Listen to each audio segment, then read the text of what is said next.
어서오세요, 어서오세요. 망치 부인입니다.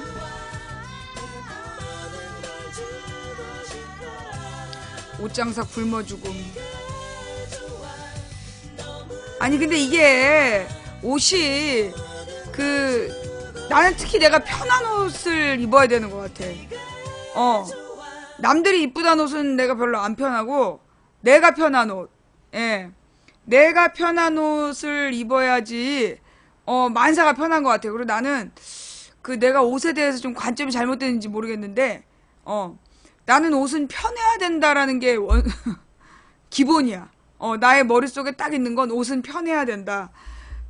그러니까 이제 뭐, 내가 워낙에 방송을 할 때 막 열이 많이 나잖아.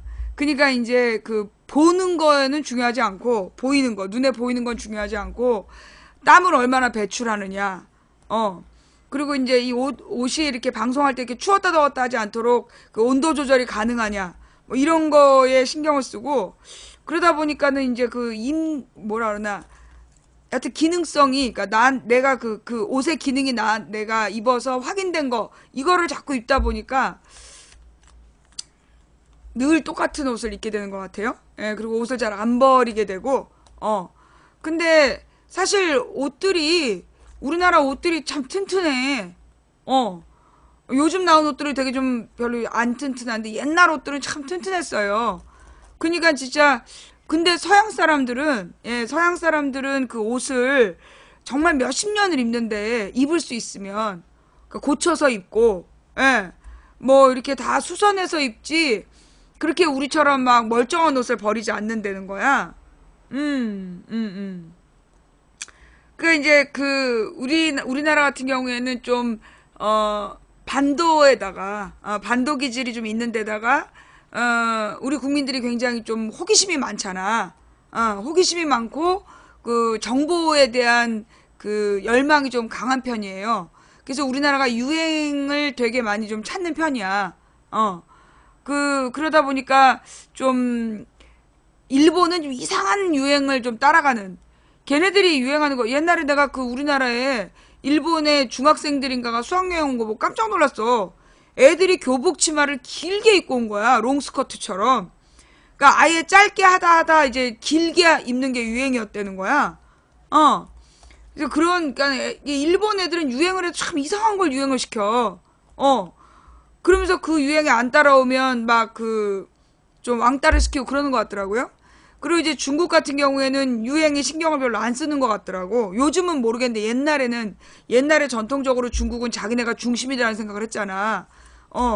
그래서 이제 지금도, 그러니까 그 사람들은 이제 반짝이천에 화려한 꽃무늬, 그게 이제 중국의 상징이잖아요. 그러니까 약간 공단 같은 비단에 화려한 꽃무늬가 중국 사람들의 변함없는 트렌드라면, 예. 우리나라 사람들은 굉장히 이 옷이 예뻐, 내가 볼 땐. 일본의 유행하고도 또 달리 우리나라 유행이 참 예쁜 것 같아. 예, 그러니까 사람들이, 한국 사람들이 좋아하면, 그러니까, 몰라, 지금은 어떤지 모르겠는데, 한 10년 전에는 무역한 사람들 얘기를 들어보니까, 한국에서 유행하면 전 세계에 먹힌다. 그게, 뭐라 그러나, 세계 상인들 사이, 세계 마케팅 주류들이 그런 판단을 했다는 거야. 그래서 우리나라에서 제일 먼저 출시 같이 해보고, 그러니까 미드 같은 경우도 미국이 동시 출시하는 이유가 한국에서 먹히면 다른 나라에서도 먹힌다. 요런 거.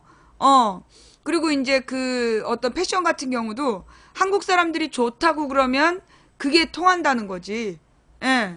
그래가지고, 지금도 그렇대요? 그러니까 이제, 한국 사람들이 좋아하는 게 무난한 거야. 실패 확률이 적은 거지.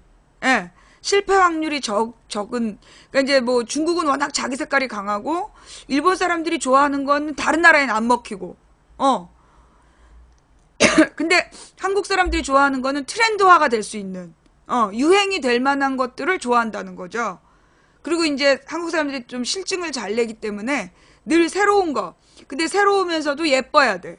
그러니까는 너무 이상한 거를 좋아하지 않고, 예. 그러니까 뭐 유럽 사람들은 유행에 별로 신경을 안 써. 그냥 이렇게 그 사람들이 정신세계를 되게 중시하기 때문에 겉으로 드러나는 모습에는 별로 신경을 안 쓰더라고요.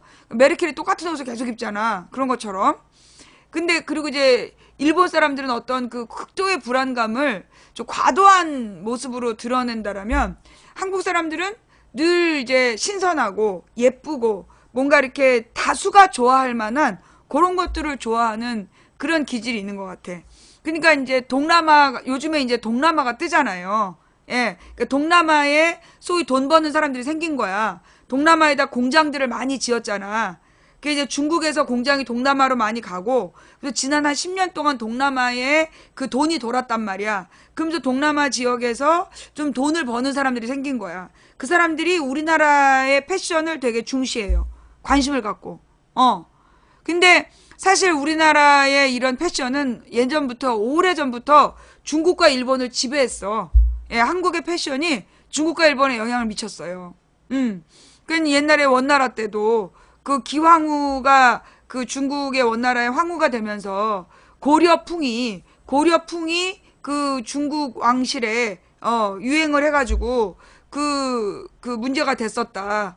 그 원나라의 부족 전통하고 안 맞아가지고 그걸 퇴출하려는 막 노력들도 하고 뭐 그랬었다는 예 역사도 있잖아요.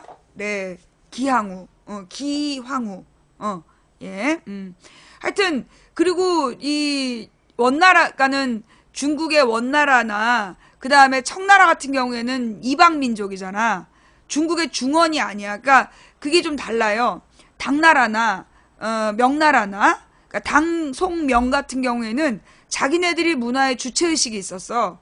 그래서 이제 당나라, 명나라, 송나라 같은 경우에는 우리나라 문화를 막 따라 배우려는 게 없었는데, 가령 이제 그 원나라라든가 또는 청나라 같은 경우에는 그 소위 중국의 중원, 중심에서 발현한 민족이 아니라 북방민족이라 그래가지고 그 몽골족, 원나라는 몽골족이었고 북방족은 여진족 출신들이잖아.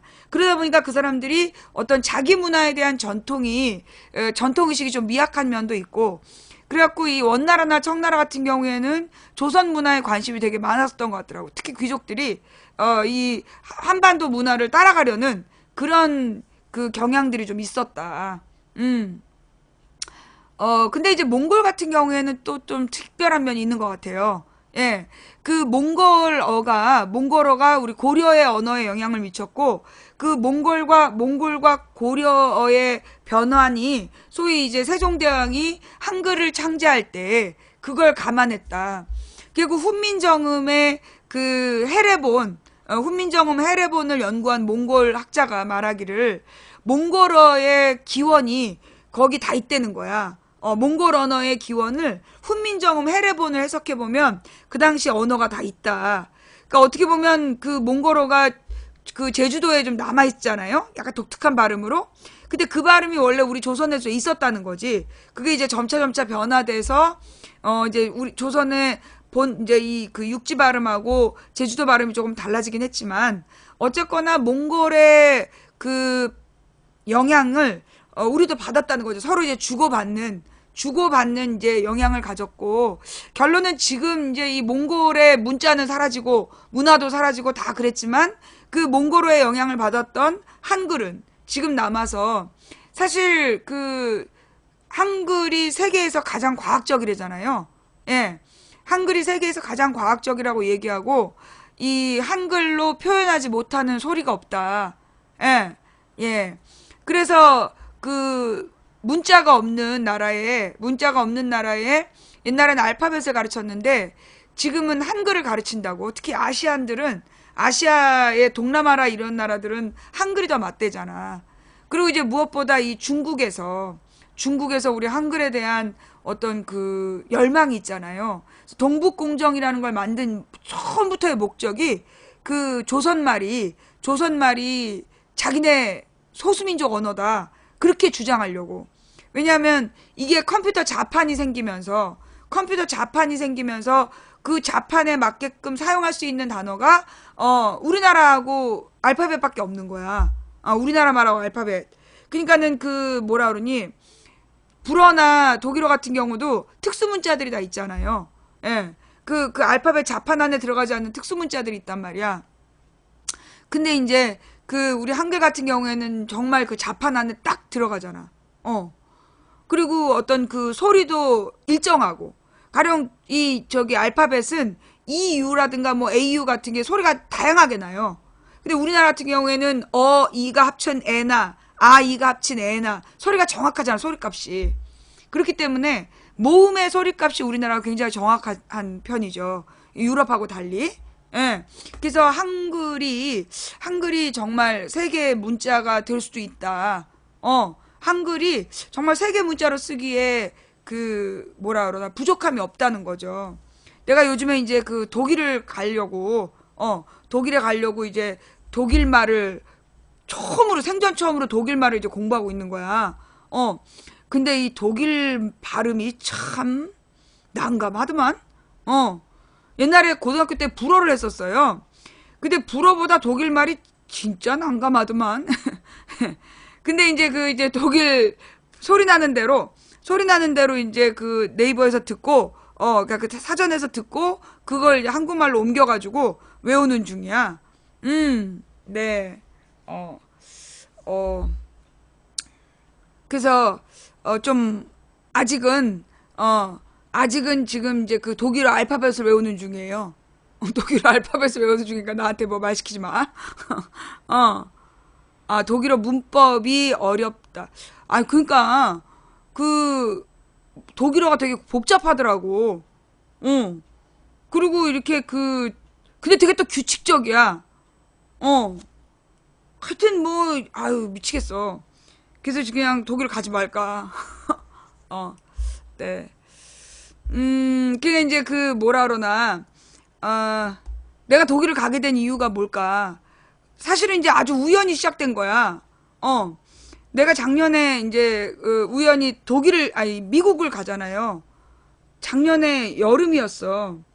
작년 여름인데 어떤 분이 자꾸만 신분증을 복사해서 보내는 거야. 이런 거 왜 보내냐고. 이상한 사람이라고 막 그랬는데 자기를 이제 믿어도 되는 사람이다. 그래서 신분증과 막 그 어떤 재단에 대한 본인이 운영하고 있는 재단에 대한 등록증과 막 이런 것들을 확 보내면서 자기 집에 대한 주소와 모든 자신의 개인 정보를 막 계속 공개하는 거야. 왜 그러시냐고. 그랬더니 뉴욕을 한번 오라고. 그래가지고 이제 깠어요. 계속. 모르는 사람인데 어떻게 가냐고. 그래서 이제 계속 안 간다고 버티고 있는데 갑자기 뉴욕을 가라는 어떤 사인이 왔어. 그것도 생방송 중에. 내가 뉴욕을 가야 되는 이유가 있다. 그리고 왜냐면 내가 비행기 타는 걸 싫어해요. 오랜 기간 동안에 내가 이렇게 뼈가 지금 다 안 좋기 때문에 이 뼈가 되게 뼈가 안 좋고 지금 이제 디스크 때문에 신경이 되게 예민해 있는 거야. 그러니까 이제 이 디스크가 신경을 건드리는 거잖아. 그러니까 오랜 기간 동안 같은 자세로 있으면 너무 불편해. 근데 이제 이 비행기가 이제 사실 이코노미석이 되게 좁잖아요. 우리 고속버스보다도 좁아. 이제 그런데 앉아가지고 열 몇 시간을 간다는 게 너무 괴롭더라고. 나는 그래서 이제 유럽에 갔다 오면서 그것도 이제 유럽 여행도 내가 가고 싶어 간 게 아니었잖아요. 내가 이제 우리 딸이 중학교 2학년이 되면서 내가 이제 중학교 1학년 때 감옥을 갔다가 다시 나와가지고 중학교 2학년 얘가 중간고사를 딱 망치고 나서 도대체 왜 사람들이 공부를 하느냐, 공부를 해야 되느냐 이렇게 묻길래 공부할 필요 없다. 공부는 억지로 하는 거 아니라고. 그러면서 얘기를 했어. 그러면서 이제 내가 다만 네가 나중에 대학을 가고 싶은 대학이 있을 때 대학은 아주 오랫동안 공부를 열심히 한 사람들이 가는 거니까 그때만 딱 포기하면 되는 거야. 그러니까 공부는 억지로 하지 마. 그랬더니 얘가 포기라는 말을 듣고 그때부터 공부를 했어. 그래갖고 중학교 2학년 때 중간고사 때까지 내가 성적이 중간층이었는데 중학교 3학년 때 전교 5등으로 졸업을 해요. 그리고 이제 고등학교도 전교 12등으로 들어갔는데 미인반인지 뭔지 특수반에 못 들어간 것 때문에 되게 불이익을 많이 당했어. 근데 이제 하여튼 우리 딸이 중학교 2학년 때 얘가 이제 기말고사를 준비하면서 그러는 거야. 자기가 전교 50등 안에 들어가면 엄마 아빠 뭘 해줄 거야? 그러고 묻는 거야. 근데 그때 우리 딸이 전교 중간등수였기 때문에 특히 중학교 2학년 때 성적이 무슨 50등 안으로 들어간다는 건 불가능했어. 그래갖고 이제 내가 지나가는 말로 엄마가 저기 뭐야 50kg대로 다이어트를 해주지? 그러면서 약속을 하고 그 다음 이제 아빠는 한술 더 떠갖고 너가 50등 안에 전교 50등 안에 들어가면 아빠 유럽 여행을 보내주겠다. 아니 전교 30등 안에 들어가면 유럽 여행을 보내주겠다 그랬어. 근데 얘가 결론은 전교 30등 안에 들었던 거지 중학교 2학년 때. 그러면 이제 약속을 지켜야 되잖아. 그래갖고 우리가 해외여행을 가본 적이 없었어요. 딸하고 내가 해외여행을 가본 적이 없는데 그때 처음으로 해외여행을 가게 된 거야. 그래갖고 이제 그 해외여행을 가는데 사람들이 유럽이 춥다고 그래가지고 전기 매트를 2개나 챙겨가지고 커다란 트렁크를 최대 대형 트렁크 2개에다가 우리 딸이 막 자기는 파카 하나 갖고 안 된다 그래서 파카를 2개나 3개나 싸고 전기 매트를 싸고 그리고 갔잖아. 갔는데 다른 사람들은 전부 다 이렇게 조그만 트렁크 기내용 트렁크만 갖고 나온 거야. 나 때문에 그 가방을 찾는데 계속 우리 팀이 기다리고 그랬어. 짐이 2개라서 나중에 그걸로 모자라고 하나 더 샀잖아 트렁크를.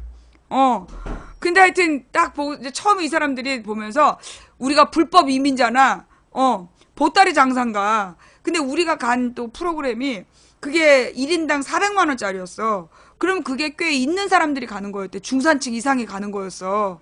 그러니까 이제 원래 한 팀이 48명으로 가는 뭐 40명으로 가는 코스가 있고 우리는 25명으로 가는 코스였던 거야.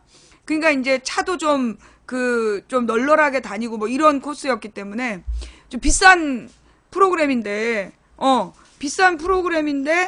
난민 같은 커다란 트렁크에 옷도 깨재재하게 입고 그리고 나타나니까 그 처음에 일행들이 이상하게 본 거야. 저 사람들 좀 이상하다. 뭔가 앞뒤가 안 맞다.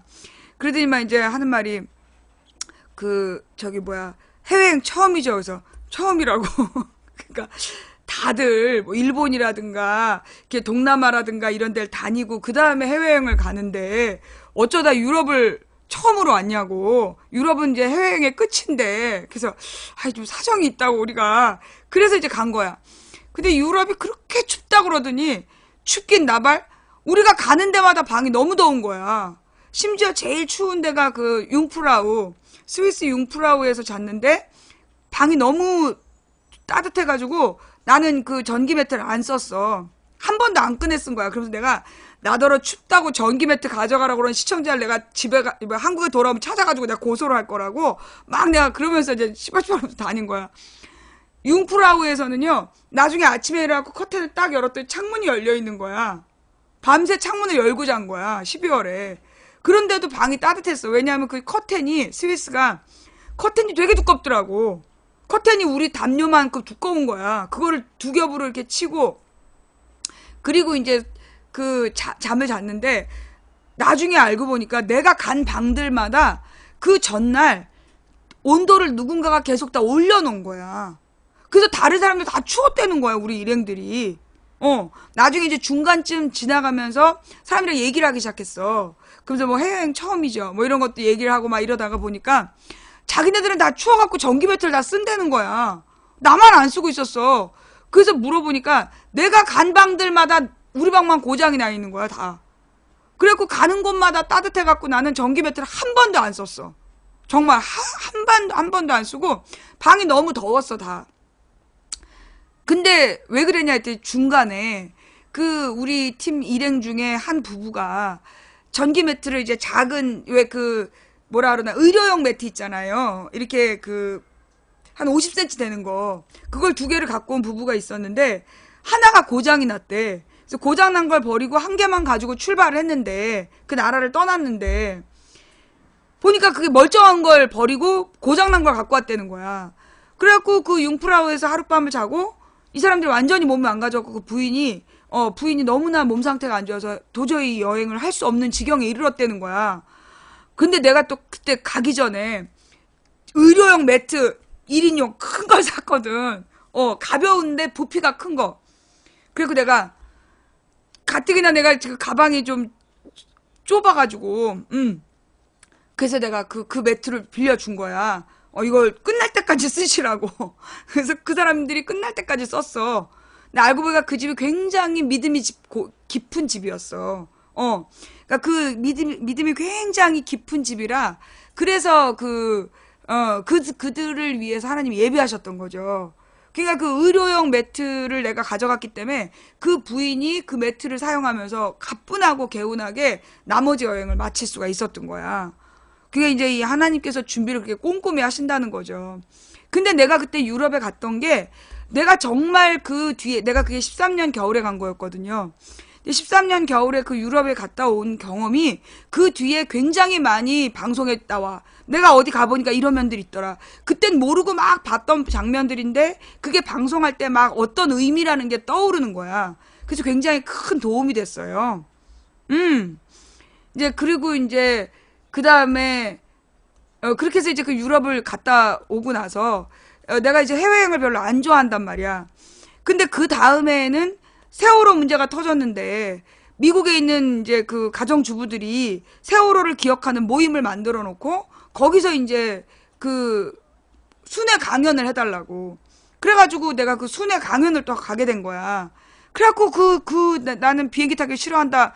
그래도 소용없어. 부르니까 가야 될 거 아니야. 가라니까 간다고. 그래서 내가 또 미국 6개, 그러니까 미국과 캐나다의 6가정을 돌고, 6개 나라를 돌고 오면, 도시를 돌고 오면서, 그게 또 굉장히 큰 경험이 됐어. 그리고 이제 다시는 내가 해외여행을 안 간다. 그랬는데, 15년 겨울에, 우리 여자 조카애가 한 번도 해외여행을 가본 적이 없다. 그래가지고 이제 우리 신랑이 그 자기가 강의료를 받은 게 있는데, 그 강의료로 원래는 연말에 1,000만 원씩 빚을 갚는데, 그걸로 이제 그 우리 동생이랑 데리고, 우리 동생도 해외여행을 한 번도 안 갔었거든. 동생이랑 조카를 위해서 해외여행을 가자. 그래서 이제 중국을 갔다 왔어. 그래도 거기는 비행기를 짧게 타니까 갈만 했지. 그리고 나서 이제 16년에는 이제 드디어 모든 해외여행은 끝났다. 그러고 있는데 뉴욕에서 오라고. 근데 진짜 죽을 똥살똥하면서 뉴욕 갔다 왔잖아. 그런데 그 뉴욕을 가서 소위 그 박지원과 김경재의 실상을 생생한 증언으로 목격하게 되고, 실제로 그 뉴욕이 가지고 있었던 어떤 그 외교적인 정치적인 의미들을 배우고 돌아오는 너무 중요한 기회였잖아요. 근데 그때 이제 그 뉴욕에서 그 만난 목사님이 올해가 종교개혁 500주년이고 이 500주년에 한국과 미국의 청소년들, 그리고 동남아시아의 몇몇 나라의 청소년들이 독일에서 청소년 평화 캠프를 한다는 거야. 그러면서 망치 부인이 오셨으면 좋겠다고 지나가는 말로, 나도 그냥 지나가는 말로 네 그러고 넘어왔죠. 근데 올 2월 달이었, 그러니까 왜 그 저기 한참 탄핵 얘기가 잘 되다가 1월 달에 삐끗삐끗했어. 1월 달에 삐끗삐끗하고 막 대열이 분산되고 막 이럴 때였어. 그런데 그때 그래갖고 내가 어느 날 내가 막 눈물로 새벽 기도를 했는데, 그때 하나님께서 듣게 하신 노래가 한번 찾아볼까요? 예. 이거 여러분 다 기억나죠?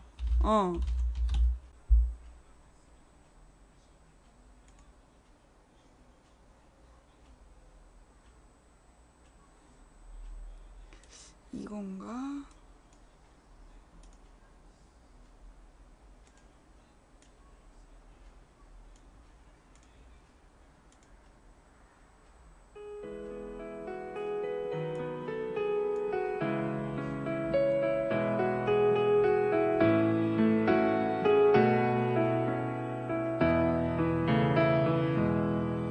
Von guten Mächten treu und still umgeben, behütet und getröstet wunderbar.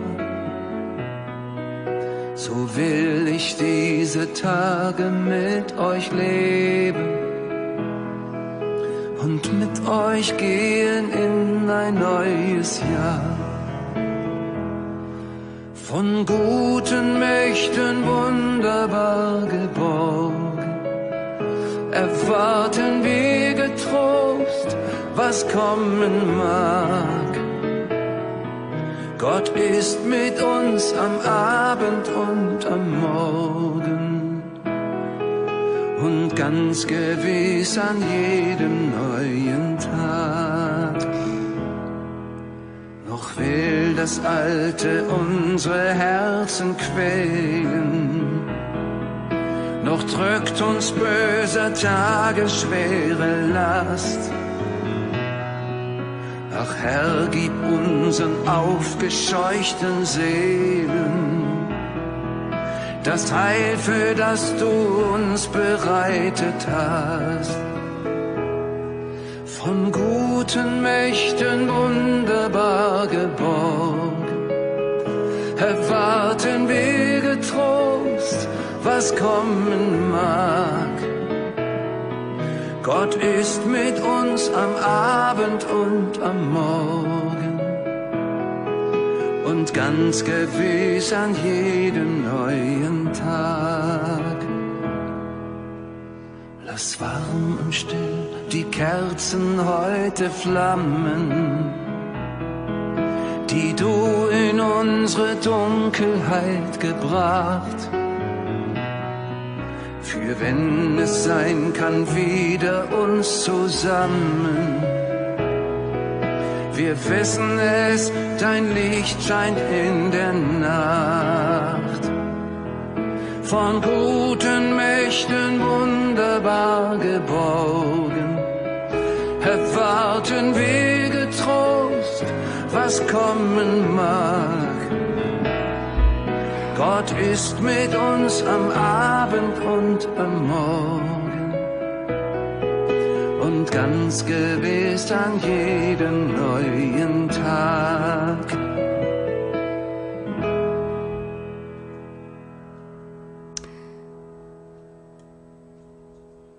이 노래의 가사는 그 1945년에 독일이 막 패망하기 직전에 그 독일의 수용소에서 그 처형당한 본회퍼 목사님의 그 신년, 그러니까는 송구영신 기도문이래요.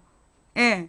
그러니까 이게 그분이 이제 45년 봄에 처형을 당하는데, 그러니까 그 독일인 수용소에서 너무너무나 극심한 고통 중에 쓰신 글이야. 근데 내용이 뭐예요? 우리는 너무 선한 능력으로 보호받고 있으며 믿음으로 앞으로 벌어질 일을 기대하고 있다. 그런 내용이에요. 그래서 이게 정말로 절망 중에 있을 때, 우리가 그 당시에 박근혜를 탄핵 못 시킬 수 있다. 지금 계속해서 쟤네들이 시간을 끌면서 탄핵을 안 시키려고 한다. 그런 첩보가 입수가 돼가지고 우리가 막 눈물로 기도할 때 이 찬양을 듣게 하셨어. 그래갖고 내가 이 찬양을 우리 시청자들에게 전파하면서 우리가 믿음으로 선포하고 2월달 안에 진짜 그게 아마 2월 7일 아침이었을 거예요. 2월 안에 탄핵시키자. 그죠? 그래서 2월 초까지만 해도 그때 1월 달에 촛불이 막 줄어들고 그래서 2월 초까지도 촛불이 그렇게 많지 않을 때였어. 이제 막 실패하나 그런 분위기였는데 2월 안에 탄핵하라. 그래서 그게 우리 방에서 선포가 되고 신기한 건 본부에서 촛불 진행하는 진행자 측이 2월 안에 탄핵하라라고 슬로건이 바뀌어. 그래갖고 다 같이 그때부터 사람들이 다시 모이는 거야. 그 기적 기억나죠? 다시 사람들이 2월 달에 막 모이기 시작해가지고 결국 2월 말에 다시 막 200만 넘게 모였잖아. 그래가지고 2월 28일 날 모든 변론을 종결한다. 그리고 3월 초에 탄핵 발표 난 거 아니야. 이 선한 능력으로가 그 찬양인데 사실 이 찬양을 처음 들었을 때도 그냥 노랫말이 좋다. 독일 말이 이렇게 좋을 수도 있구나. 그 정도였어. 그런데 뉴욕의 장로님이 카톡으로 몇 달 동안 연락이 없으셨는데 피읍을 보내신 거야. 이날 8일인가? 8일 오전인가? 피읍이 무슨 뜻일까? 근데 딱 그 장로님의 카톡을 보니까 내가 이제 이 음악을 계속 듣고 있었거든. 뉴욕이 딱 생각나고 맞아. 독일과 뉴욕이 뭔 관계가 있는데 그러다가 맞아. 무슨 독일에 행사가 있다고 그랬어. 그리고 넘어갔어. 그런데 한 달 동안을 계속 내 마음속에 계속 이 찬양과 더불어서 그 나중에 물어봐서 장로님한테 그 피읍피읍이 무슨 뜻이냐. 오타였대. 보내진 줄도 모르는 오타였다는 거야. 장로님이 그 피읍피읍을 왜 보내셨어요? 했더니 보낸지 몰랐대. 그날 그걸 보낸지 몰랐고 그 보낸 거에 대해서도 본인은 모르고 계셨대. 나중에 텔레그램을 보내려고 보니까 그게 보내져 있더라는 거야. 그 오타 때문에 내가 뭔가 그래 독일이 뭔가 있었어. 독일이 뭐가 있었지? 그게 기억이 났던 거야. 근데 이 찬양을 듣는데 계속 내 마음속에 독일 가야 된다. 네가 독일을 준비해라. 이런 얘기가 들리는 거야. 근데 마음에 사탄의 목소리가 사람의 마음속에는 사탄과 하나님의 목소리가 동시에 들려. 그럼? 계속 무시하면서 독일을 가야 된다. 독일을 가야 된다. 계속 무시를 하는데 나중에는 일이 잘 안 되는 거야. 그리고 내가 새벽 기도하다 말고 내가 간다고요. 그러면서 내가 비행기표를 독일 가는 거. 독일 어디로 가는 건데? 내가 독일이 어느 공항으로 가는지도 모르는 거야. 근데 프랑크푸르트래. 그래, 독일 프랑크푸르트, 그러니까 인천공항에서 프랑크푸르트라고 딱 쳤어. 그리고 비행기표를 검색한 거야. 그랬더니만, 어느 비행기표가 떠. 그래서 보니까 그 비행기표가 제일 싸더라고. 그래서 싼 게 비지떡인데. 그래도 그걸 그냥, 근데 또 그 전에 무슨 일이 있었냐면, 바로 그 비행기표를 검색하기 전날, 어느 시청자가 본인이 아시아나에서 일하는 사람이라고, 그러면서 꼭 나중에 혹시 어디 해외에 나가실 일이 있으면, 꼭 기억해달라는 거야. 그 말을 이제 들었단 말이야. 근데 그날 비행기표를 이제 끊는데, 어디 걸로 끊을까? 그러다 그냥 아시아나. 뭐 아는 게 어딨어. 그래서 그냥 아시아나를 끊었어. 그래가지고 이제 그 비행기표를 아시아나로 끊는데, 160만 원이 나온 거야. 왕복. 근데 돈 아까워 막 그러면서 근데 내가 돈이 아깝다고 막 그러고 있는데 그때 딱 하나님께서 돈을 400만 원을 꽂아주신 거야. 또 저작권료로. 그래서 비행기표, 호텔값, 렌트비까지 딱 돈 아깝다는 얘기도 못하고 이제 160만 원을 주고 비행기표를 끄는 거야. 근데 비행기표를 이제 딱 끊어놓고 나는 이제 되게 비싸다고 생각을 했어. 왜냐하면 이제 다른 외국 항공사들은 되게 더 싸더라고. 근데 우리나라 항공이, 내가 외국말을 못하잖아. 그러니까 내가 우리나라 항공을 사야 되니까. 그래서 그냥 아시아나를 했어. 그러니까 그래, 우리 시청자가 아시아나라니까 아시아나를 하자. 그리고 나서 이제 했는데, 아무래도 내가 혼자서는 안 되겠는 거야. 내가 혼자서 여행을 간다는 게 아무래도 이렇게 좀 영어도 좀 딸리고 긴급한 상황이 벌어졌을 때, 좀 문제가 되더라고. 그리고 이제 내가 그냥 일행들, 학생들이랑 같이 유스 호스텔에 머물려 그랬더니 내가 이 방송 장비들이 이게 또, 고가잖아. 이거를 가지고 유스 호스텔에, 놓을 수가 없잖아요. 그래가지고 그럼 호텔을 구해야 되는데 그럼 호텔을 어떻게 하냐. 근데 그때 호텔 알아보니까 호텔이 다 16만 원이 넘는 거야. 조식까지 하면 18만 원이고. 유스 호텔 가. 그러면서 그때 계약을 안 했어. 그리고 몇 달이 지난 거야. 근데 엊그저께 지난주에 갑자기 호텔을 알아보라는, 그러면서 무슨 호텔스닷컴이라는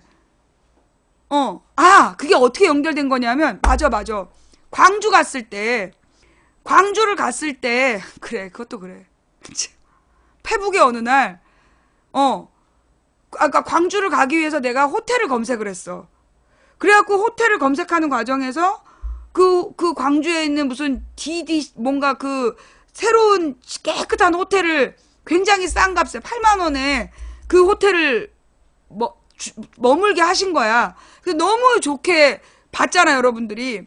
근데 그랬다고 페북에 딱 그 호텔스닷컴이 연관 검색어로 뜬 거야. 페북인가 아프리카 방송국인가.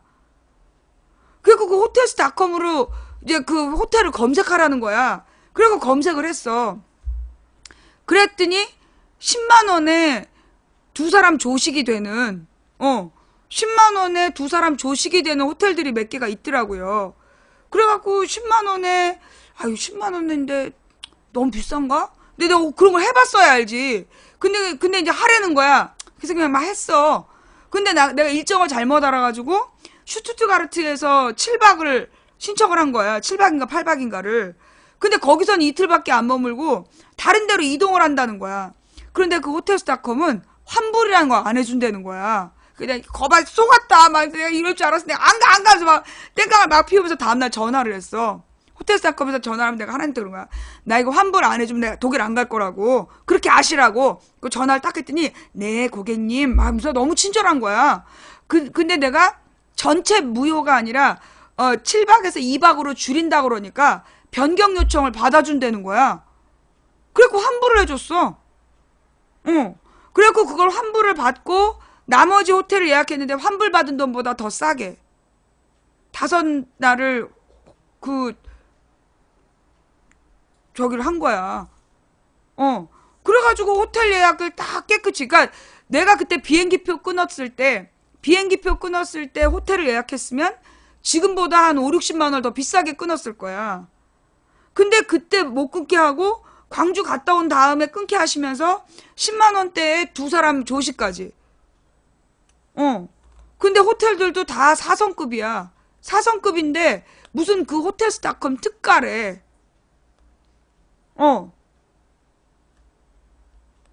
그래가지고서는 호텔을 예약을 다 해주시는 거야. 근데 웃기는 게 바로 그 작은 방하고 큰 방이 호텔 특가로 2사람이 쓸 수 있는 널널하게 쓸 수 있는 호텔 특가 방이 다 작은 방 돈을 주고 큰 방을 주는 그런 거야. 그리고 그냥 다 했어. 그 다음에 내가 모르잖아. 그래서 해외여행 많이 다닌 시청자한테 물어봤어. 내가 이 비행기표랑 호텔이랑 이렇게 다 끊었는데 너무 비싸게 끊었나 했더니 어떻게 그렇게 싸게 끊었어요? 이러는 거야. 여행을 되게 많이 다니시는 분인데 정말로 한국 항공을 그 가격에 끊었냐고. 예.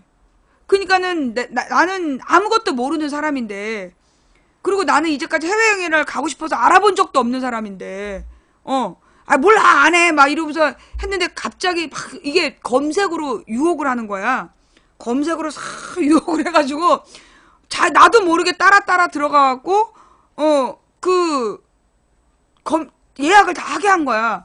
그러면서 얼마나 웃기냐면 와이파이도 내가 틀림없이 3월달에 비행기표 예약할 때 검색할 때는 LTE가 없다고 나왔단 말이야. 근데 이번에 굉장히 괜찮은 그 와이파이 데이터 빌려주는 데를 또 딱 보게 하신 거야. 그때 틀림없이 안 보였던 데거든. 왕복 160이요. 예. 왕복 160. 아시아나. 예. 나는 내가 그러니까 쇼핑을 잘 안 하기 때문에, 예. 그러니까 뭐 가격 비교 이런 거 잘 못해. 결론은 딱 그 저작권료 들어온 돈 안에서 비행기표, 호텔비, 그리고 렌트비까지가 다 해결이 되는 거야. 그런데다가 내가 또 이제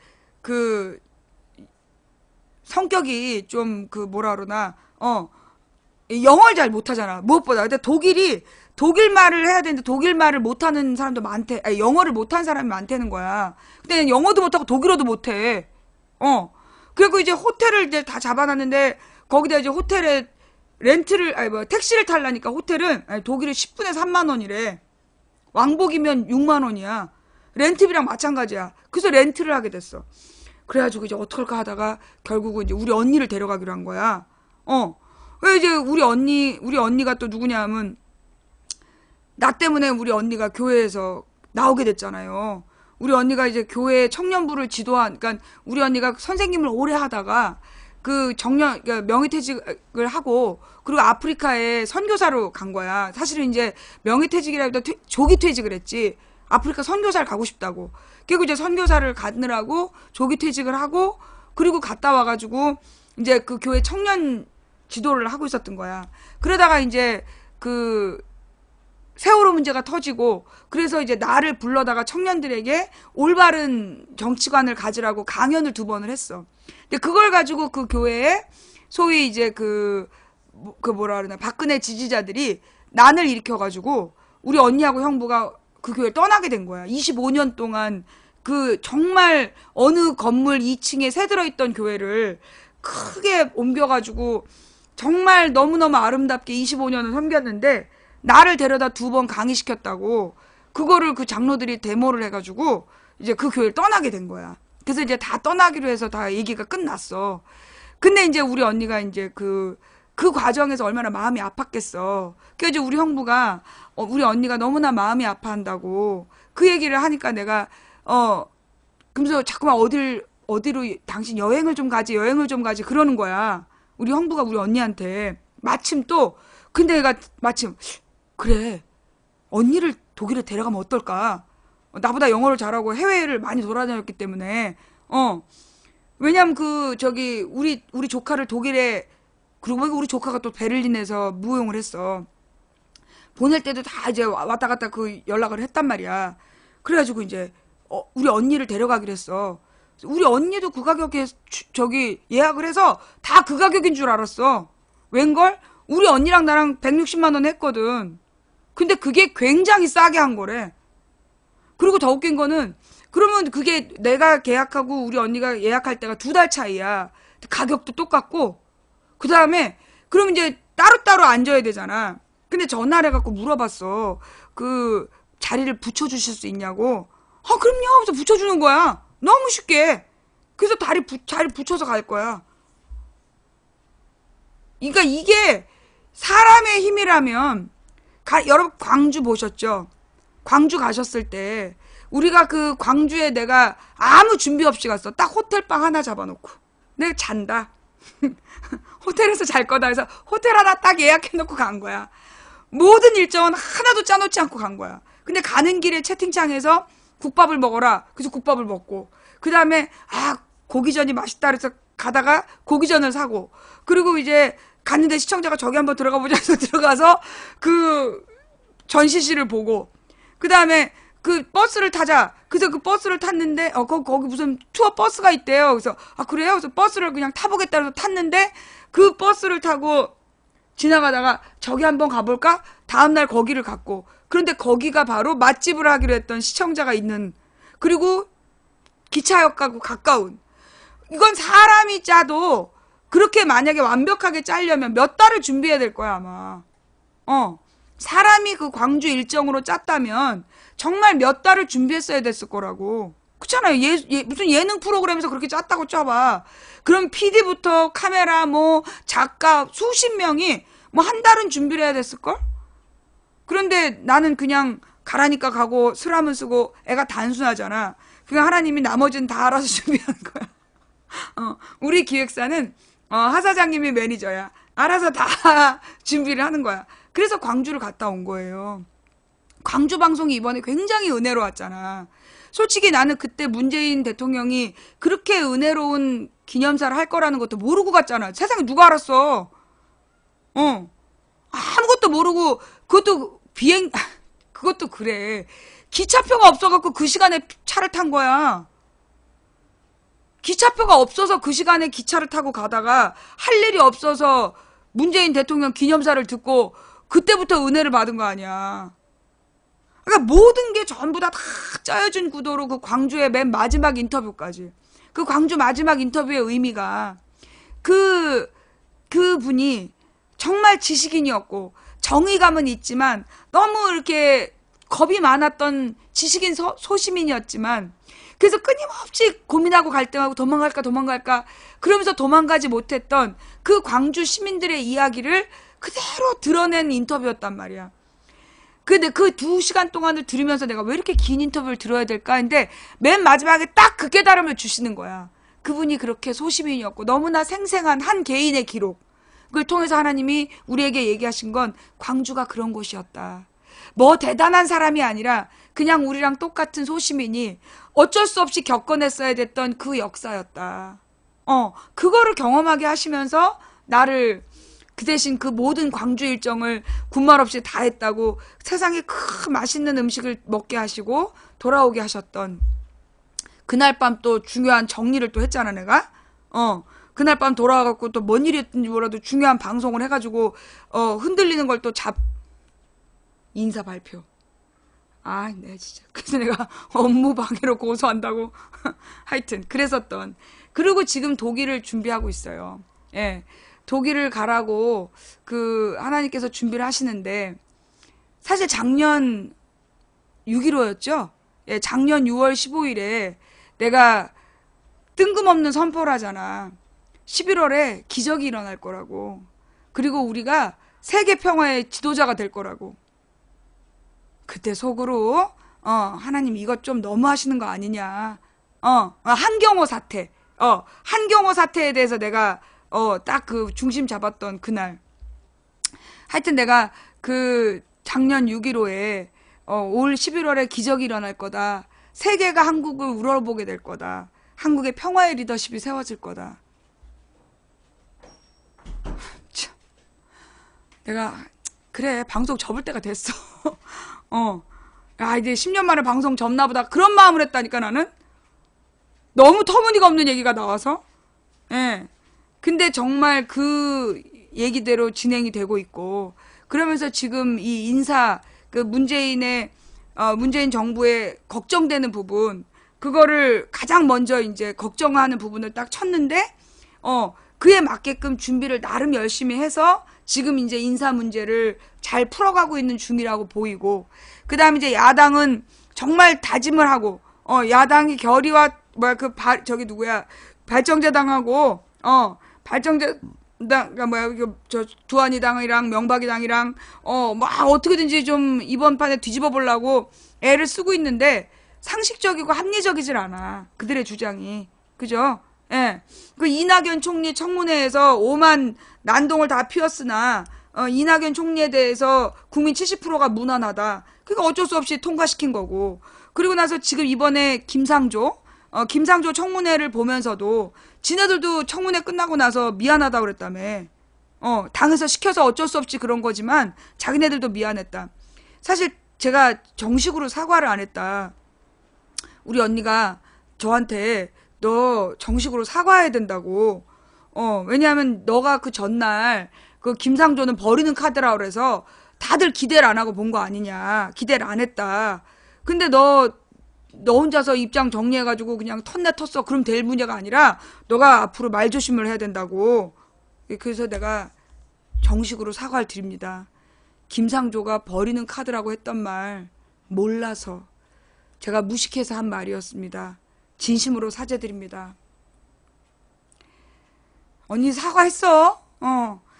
그 다음에 그 사과를 하면서 내가 들은 생각이 뭐냐면 사실 그렇게 기대를 안 했기 때문에 내가 그 김상조 청문회를 솔직히 내가 청문회를 안 봤어. 나 이낙연 청문회도 제대로 안 봤어. 근데 김상조 청문회는 내가 왜냐하면 내가 딱 제목 하나 적어놨거든. 김상조 청문회 딱 적어놓고 내가 딱 가가지고 안방에 누워가지고 김상조 청문회를 딱 본 거야. 근데 딱 그 첫 마디를 보면서 아 씨발 텄네 텄어. 그러면서 이제 보다가 잠이 든 거야. 그 방송 준비를 안 한 거야. 그래서 그 금요일날 방송이 그렇게 내용이 없이 나온 거야. 그리고 딱 깬 장면이 뭐였냐면 그거였어. 깨가지고 잠깐 졸고 일어나고 본 장면이 예일대 얘기. 그러니까 내가 그 예일대 얘기를 이렇게 보면서 이런 이 썩을 것들 막 욕이 나오면서 부들부들. 그래서 내가 이제 그 김상조를 보면서 느낀 건데 세상에 그 밤까지 그랬다며. 밤까지 청문회를 하는데 중간에 내가 5시인가 이렇게 봤어. 그때만 이제 청문회 휴식 시간이야.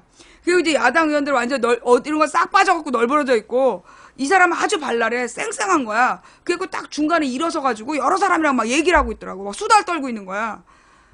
그걸 보면서 내가 뭘 느꼈냐 하면 이 김상조라는 사람은 옛날에 조선시대에 태어났으면 왕한테 상소폭탄을 보내는 거야. 왕이 일거수일투족에 대해서 계속 상소를 보내고 양반 관료들의 나쁜 점에 대해서 계속 상소를 보내서 왕이 너무나 괴로워가지고 사약을 보내면 사약을 원샷을 딱 하고 죽을 때까지 상소를 쓸 사람.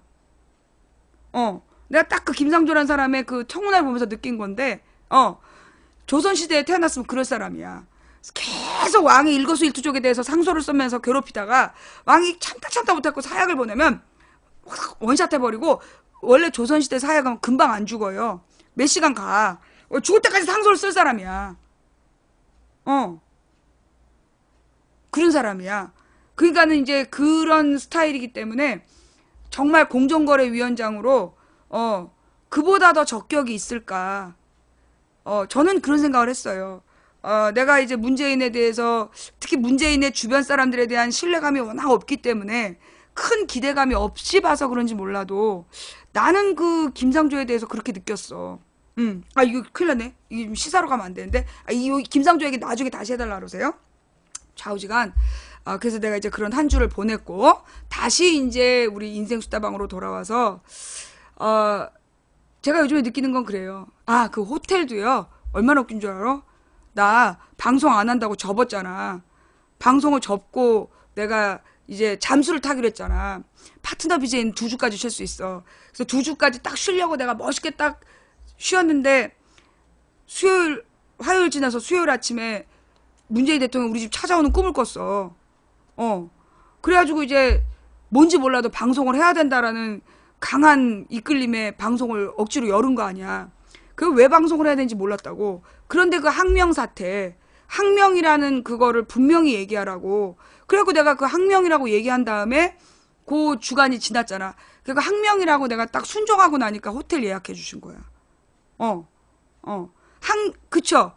내가 왜 그 호텔 예약 얘기가 이번 주에 나오잖아. 아닌가? 지난주였나? 지난주였나? 호텔 예약이? 지난주에는 그 한 번 했다가 잘못됐고, 이번 주에 환불부터 해갖고 완성이 되는 거야. 렌트까지. 제 데이터의 렌트까지 이번 주에 완성이 됐는데, 그 항명이라고 방송하라고 해서 항명이라고 방송한 다음에 요 수목금에 싹 다 해결이 됐어. 수목금에. 예. 이 수목금에 이 독일 그 가는 일정이 싹 정리가 되는 거야. 복을 주신 거겠죠? 아니면 상을 주셨거나. 그래서 좌우지간 내가 느끼는 건 뭐냐. 우리 방송을 많은 사람들이 그래. 아니 시사면 시사고 그 종교면 종교지. 왜 그렇게 종교 얘기를 하냐고. 그런 얘기를 많이 해요. 그죠?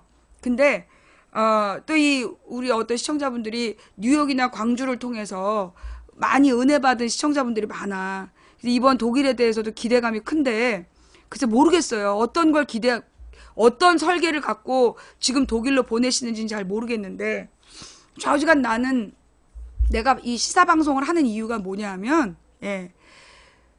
민주주의의 의미 때문이에요.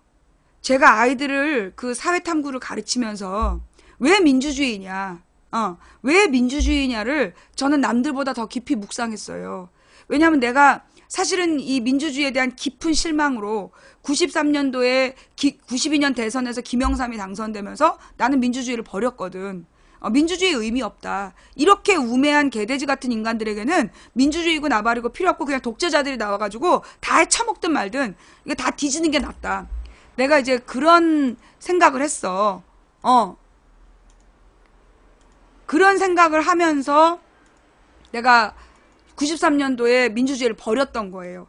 그런데 그 93년도에 버렸던 그 민주주의를 96년도에 김근태 의원이 우리 동네로 출마를 하면서 그러면서 내가 민주주의를 다시 경험을 하게 된 거야. 예. 그러니까 내가 93년도에 정말 나는 그 뉴라이트의 마음을 이해한다니까. 내가 왜 뉴라이트 애들의 마음을 이해하냐 하면 내가 93년도의 마음이 그랬어요. 세상에 그 김영삼을 뽑는 인간들을 보면서 그래서 결국은 IMF로 망했잖아. 그 김대중 김영삼 때 정주영이가 그 지랄 연병을 하고 그 와중에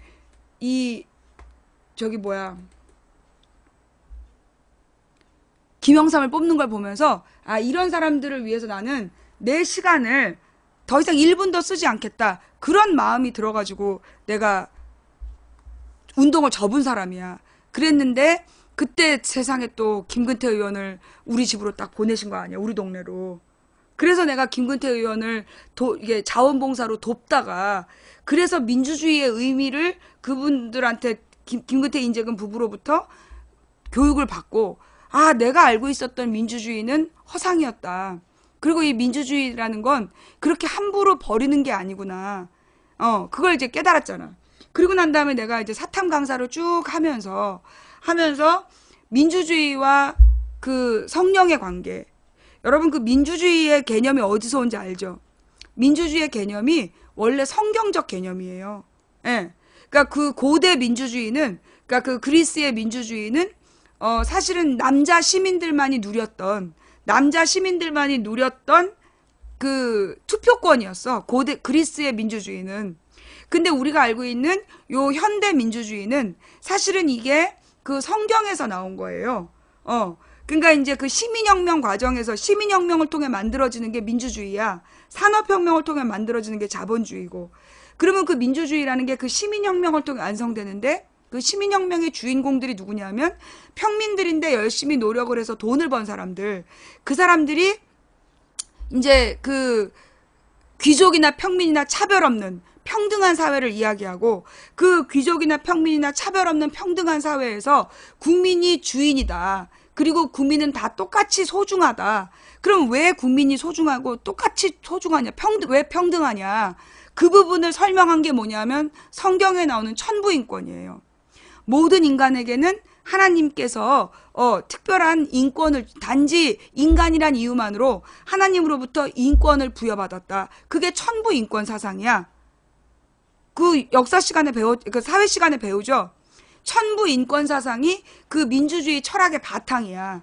그때 그 천부인권이라는 게, 그러면 왜 인간에게 단지 인간이란 이유만으로 하나님이 인권을 주셨을까? 그 모든 인간의 마음속에 누가 있냐? 성령님이 계시고, 그 성령님이 하나님의 형상을 지녔기 때문에, 그래서 민주주의라는 것의 본질은 성령을 품고 있는 인간, 모든 인간은 하나님과 같고 하나님 모든 인간을 평등하다고 하셨다. 누구나 하나님의 자녀다. 그게 민주주의의 바탕사상이에요. 그래서 민주주의와 성령의 관계는 결국은 뭐냐? 우리가 민주주의를 살면서, 근데 우리나라는 사실 민주주의에 대해서 굉장히 시련이 많았잖아. 독재자들이 40년을 지배하면서 민주주의는 투표와 다수결이라고 학습받았어. 그리고 지금 전 세계의 그 무지해진 서민들이 철학을 상실한 시대에 이 다들 투표와 탐욕과 투표, 다수결, 그걸 민주주의라고 알고 이해하는 거야. 그래서 지금 세계가 민주주의의 종말로 가고 있는 중이란 말이에요. 근데 이때 하나님께서 나에게 아프리카 방송을 하라고 그러신 건, 저는 여러분 기억하시겠지만 저는 맨 처음부터 나는 교회 다니는 사람이다를 밝혔어요. 기억나세요? 나는 맨 처음에 아프리카에 방송하러 와서 나는 교회 다니는 사람이다. 그래서 나는 내 방송 속에 하나님의 이야기를 했고, 인생 수다방을 하면서 하나님의 이야기를 했어. 하나님께서 내게 주신 경험을 가지고 정말로 고통받고 있는 우리 시청자들에게 어떤 지혜를 줄 수 있는, 답을 줄 수 있는, 하나님의 메시지를 전달할 수 있는 그런 시간이 우리 인생 수다방이다 라고 밝히고 난 이제까지 해왔던 거야. 제가 지금 방송을 하고 있는 건요, 시사와 종교가 무관하다. 그건 잘못된 거예요. 종교는요, 이 정치가 잘못되면 그 정치를 비판하라고 있는 게 종교예요. 뭐라고요? 모든 권력은 하나님께서 냈으니까 복종하라고 바울이 그랬는데요. 그건 바울 얘기고. 그건 바울 얘기야. 그 구약 성경에 보면요, 엘리야와 엘리사와 많은 선지자들이 나와서 그 많은 잘못된 정치인들 비판합니다. 무섭게 비판해요. 예. 완전히 목숨 걸고 비판해요. 그게 믿는 자의 도리야. 그럼 하나님은 어땠을까요? 하나님도 그랬어요. 그 성전이라는 게 소위 그 당시 재벌들의 돈 버는 공간이었어. 그 성전에 가서 다 뒤집어 버린 거야. 재벌 개혁하듯이 성전 개혁을 하신 분이야. 그러면서 내 아버지의 집을 더럽히지 말라고 이 독사의 자식들 하면서 쌍욕해갖고 다 내쫓으신 분이야. 그게 예수님이셨어요.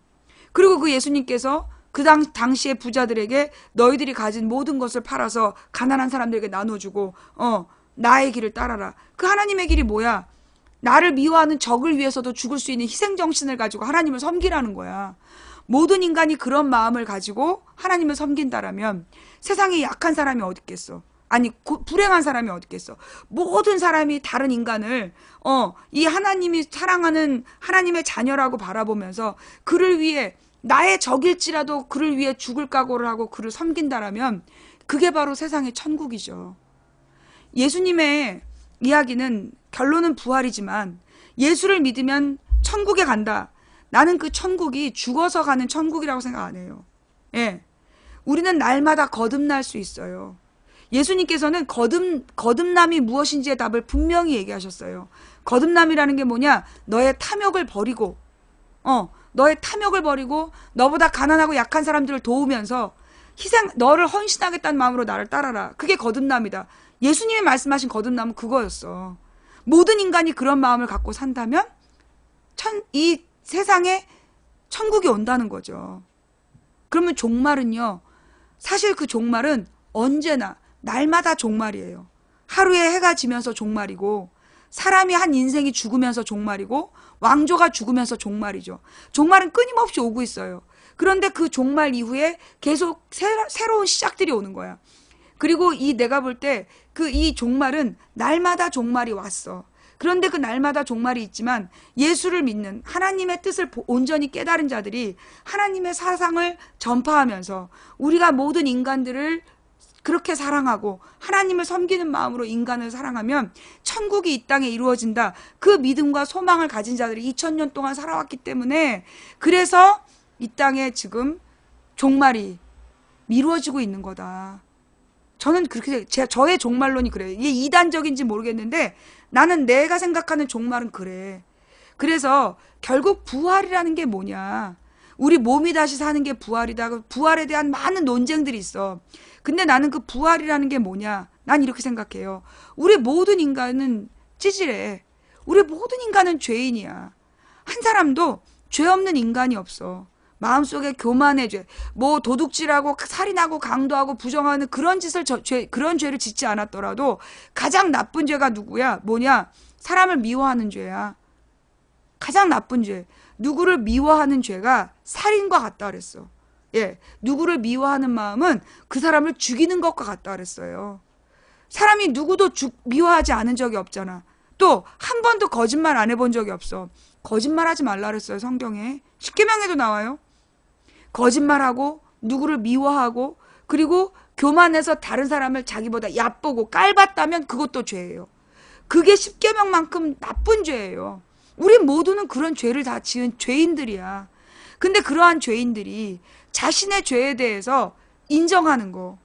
그래, 나는 죄인이다. 그래, 내가 이런 죄를 지었구나. 내가 죽어 마땅한 죄를 지었구나 라고 인정을 하는 거죠. 그래서 정말로 자기의 모든 탐욕에 찌들어 있는 자신을 죽이고 그리고 예수님을 믿는 사람으로 다시 새 태어나는 거. 나는 그게 부활이라고 생각해요. 예. 이 부활이라는 게 물론 정말 예수님께서 심판하시고 나중에 예수님께서 재림하셔서 이 모든 악을 심판하시고 하루아침에 죽었던 자들을 되살리는 성경적인 부활의 때가 올 거라고 생각해요. 그러나 나는 이 세상에도 천국이 올 수 있고 이 세상에서 우리는 부활을 경험할 수 있다고 생각해. 그게 뭐냐 하면 우리들의 모든 죄악을 인정하고 그 죄를 부끄럽게 여기고 그 죄악의 자신을 죽이고 그리고 정말로 새로 태어나서 오늘부터 내가 다른 사람이 되겠다. 오늘 이 순간부터 나는 다른 인간이 되겠다라고 결단하고 새로운 삶을 살려고 노력한다면 그래서 과거의 죄로 돌아가지 않는다면 그게 부활의 삶이다. 예수님처럼 살아야지. 예수님처럼 산다는 게 뭐야? 예수님은 자기를 십자가에 매달아라고 했던 그 대중들의 죄를 위해서 십자가에 달려 돌아가신 거 아니에요? 자기를 못 박아 죽이라는 사람들을 대신해서 죽은 게 예수님이야. 내가 여기서 방송을 해서 많은 사람들에게 비난을 받고 소송을 하고 정말 그동안 많은 소송비를 냈지만 그 돈이 아깝지 않은 것은 그렇게 해서라도 내가 예수님의 삶을 전할 수 있고 예수를 믿는 사람의 삶이 어떤지 여러분들에게 전달할 수 있다는 것만으로도 나는 감사히 여겨요. 예. 오늘 제가 왜 주일날 인생 상담을 하느냐. 주일, 일요일은 하나님을 기억하는 날이에요. 예. 하나님을 기억하는 날이라서 이 주일날 제가 이 인생 수다방을 하는데 사실 제가 예수를 믿어서 가장 좋은 일이 뭐냐, 누군가 그렇게 믿는다면, 예수님을 왜 믿어요? 라고 누군가 믿는다면 저는 딱 한 가지를 얘기할 수 있어요. 뭐냐, 내가 고난당할 때, 내가 가장 외롭고 너무 고독하게 고난당할 때, 그때 내가 혼자가 아니라는 거, 그게 예수 믿는 이유다. 어떠한 고난 속에서도 내가 혼자가 아니라는 거.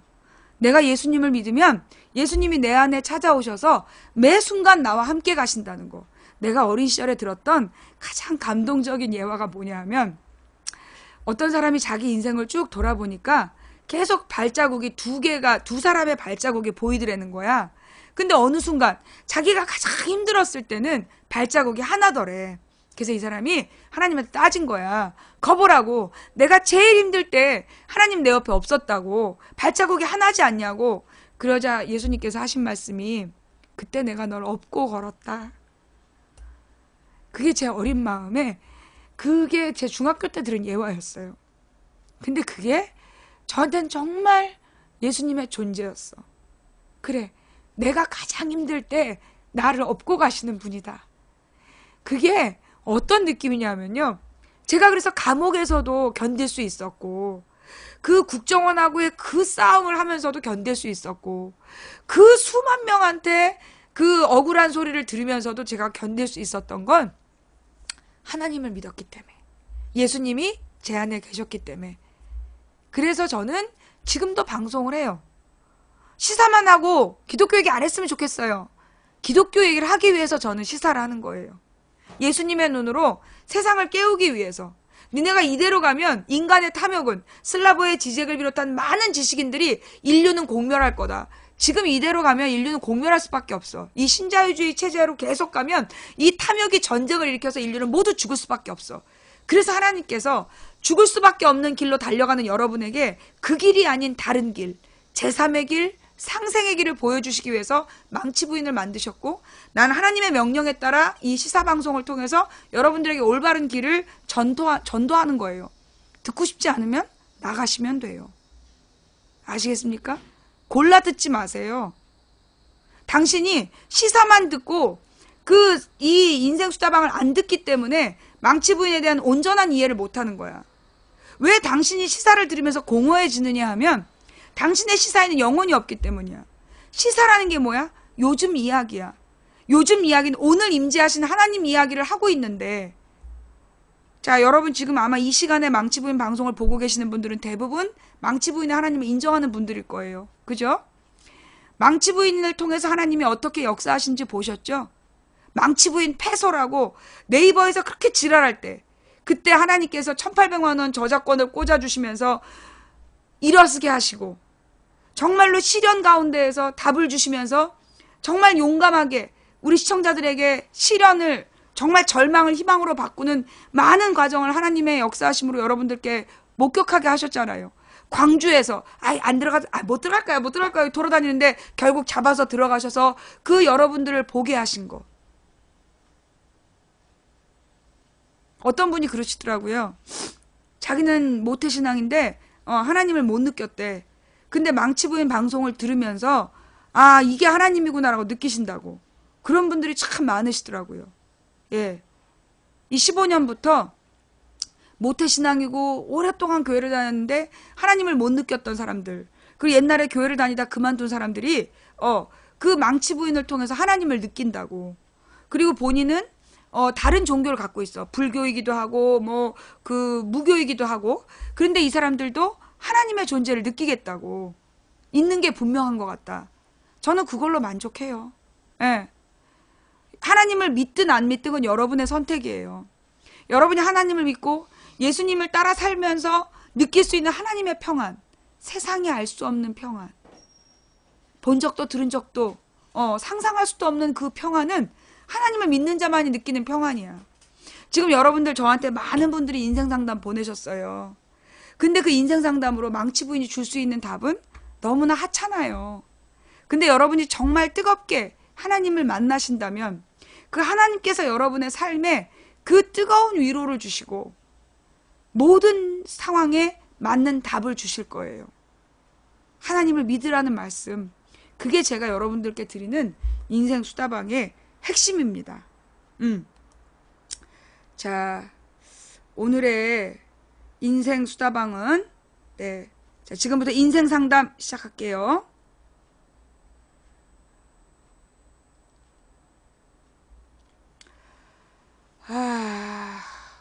엄청 많이 들어왔네요.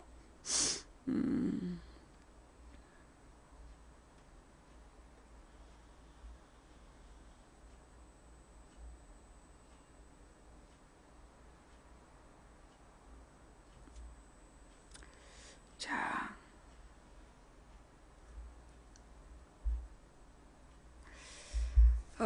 안녕하세요. 제가 듣는 귀가 있어서 망부님의 이야기가 너무나 도움이 되고 세상을 바라볼 수 있는 기회를 주심에 주님께 감사드립니다. 저의 상담은 망부님은 세월호 가족이나 김근태 의원님들 등등 여러 힘든 상황에서 처한 주변 이야기를 하시며 진심으로 공감하시고 눈물을 흘리시는데 정말 진심으로 어찌 그리 공감이 가능하신지 궁금합니다. 그리고 저도 정말 주변을 공감하고 싶지만 아직 너무 이기적인 것 같아서 고민입니다. 감사합니다 하셨네요. 그러니까 이제 아주 근본적이고 철학적인 질문이죠. 어떻게 공감할 수 있느냐. 그죠? 예. 사실 이게 본질이에요. 신앙의 본질. 이게 무슨 얘기냐 하면, 우리가 이제 예수님을 믿는다는 게 뭐냐. 그게 뭐냐 하면, 결국 하나님의 눈으로 세상을 본다는 거예요. 하나님의 눈, 그러니까 우리가 이제 기독교에서 얘기하는 게 천주교나 우리 개신교나 모든 이 그리스도를 메시아라고 믿는 종교가 가지고 있는 건 뭐냐면 하나님, 우주를 창조하신 성부가 있고 그분의 독생자 성자가 있고 성자의 희생을 통해서 인간에게 구원의 길을 열어주셨고 그 구원의 증표로 주신 게 성령이다. 성부와 성자와 성령이 삼위일체다라는 게 그 그리스도인들의 기본이에요. 바로 그 성령이 뭐냐면 하나님의 마음이에요. 예수를 믿는다는 건 하나님의 마음이 내 안에 들어온다는 거예요. 그럼 이제 이 하나님의 마음이 내 안에 들어오게 되면 이 성령이 하는 역할이 뭐냐? 소위 우리가 그 하나님을 모르는 사람, 과거에는 양심이라고 했죠. 예, 양심이라는 게 성령하고 같은 기능을 하는 거죠. 양심이라는 게 뭐냐면 하나님을 알기 전에 인간의 마음속, 인간은 그러니까 모든 인간 하나님이 지으셨거든. 그 마음속에 하나님을 모르더라도 그 마음에 양심을 주셔서 그 양심이 뭐냐면 자기가 잘못된 길로 갔을 때 찔리는 마음. 그리고 불쌍한 사람을 보면 불쌍히 여기게 하는 마음. 그게 양심이라는 거죠. 예. 근데 이제 그 양심이 있다면, 양심이 살아있다면, 그게 바로 공감 능력을 일으킨다는 거죠. 성령이 마음속에 있는 사람이라면 공감이 가능해요. 하나님의 눈으로 세상을 보면 그 모든 불행한 자들을 보면서 공감할 수밖에 없는 거야. 그들이 얼마나 힘들까. 그래서 이 공감이 잘 안 된다. 그 마음은요, 아직 내 마음속에 있는 모든 죄를 스스로 인정하지 않아서 그래요. 예. 본인의 마음속에 있는 이 욕심을 내려놓고 내가 참 욕심 많고 찌질한 존재구나. 그걸 깨닫고 나면 그러면 공감 능력이 생겨요. 제가 올해 이 27년에 들어서 깨달음이 뭐냐면 그 찌질함이라는 단어야. 이제까지 나는 대단히 뛰어나고 다른 인간들이 못됐다라고 생각했어. 모자라다고. 근데 어느 순간 내가 그 찌질함의 자유함을 느낀 거야. 뭐냐? 우리 모든 인간은 찌질하다. 나도 찌질하다. 그래서 내가 잘못할 수 있다라는 것에 내가 넉넉히 이해가 되는 거야. 그래. 나도 잘못할 수 있는 거야. 그러니까 내가 내 잘못을 너무나 스스로 막 거기에 매여서 나를 괴롭히지 말자. 또 나는 잘못하지 않는다라는 자고함, 스스로 높은 교만에 매여 있지 말자. 또 내 주변에 있는 모든 사람도 나처럼 찌질할 수 있는 거다. 그러니까 그 사람을 좀 더 너그럽게 봐주자. 나도 너그럽게 보고 남도 너그럽게 보자. 그게 제가 요즘에 깨달은 찌질함의 자유함이거든요. 근데 제가 볼 때는 우리가 어떤 공감을 못 한다는 건 그건 내 스스로 욕심이 너무 많아서, 내 욕심의 담이 너무 높아서 밖을 못 보게 하는 거야. 오로지 내 안의 것만 보게 하기 때문에 공감이 안 되는 거죠. 그런데 자기가 얼마나 부족한 존재인지를 깨닫고 나면 다른 사람들의 그 슬픔이 공감이 되는 거죠. 기쁨도 슬픔도. 예. 답변이 됐을까 몰라. 안녕하십니까. 2살 딸아이 아빠입니다. 요즘 많은 사람들이 손에서 스마트폰을 놓지 못하고 있는데요. 제 딸도 허구한 날 스마트폰만 쳐다보게 될까봐 미리 걱정이 됩니다. 그래서 전자기기에 직간접적으로 노출시키지 않으려고 아이가 눈 부릅뜨고 있을 땐 PC 게임을 안 하고 핸드폰 하는 모습도 되도록이면 아이가 보지 않게끔 하고 있습니다. 하지만 아이가 이유식이나 분유를 안 먹으려 할 땐 저희가 편하기 위해 디즈니 채널이나 유튜브 영상을 틀어주며 먹이게 되는 모순된 행동을 하게 되네요. 이렇게 하다 보니 아이가 밥 먹을 때가 되면 밥상에 앉아 TV를 가리키는 모습에 대처를 잘 못하고 있다는 생각도 듭니다. 이런 식으로 점점 전자기에 노출이 되면서 성장하다 보면 어느 초중고 아이들처럼 남자 연예인과 가수들의 동영상 혹은 게임에 빠지게 되지 않을까 걱정이 됩니다. 그러면서 또 한편으로의 걱정은 또래들과의 문제입니다.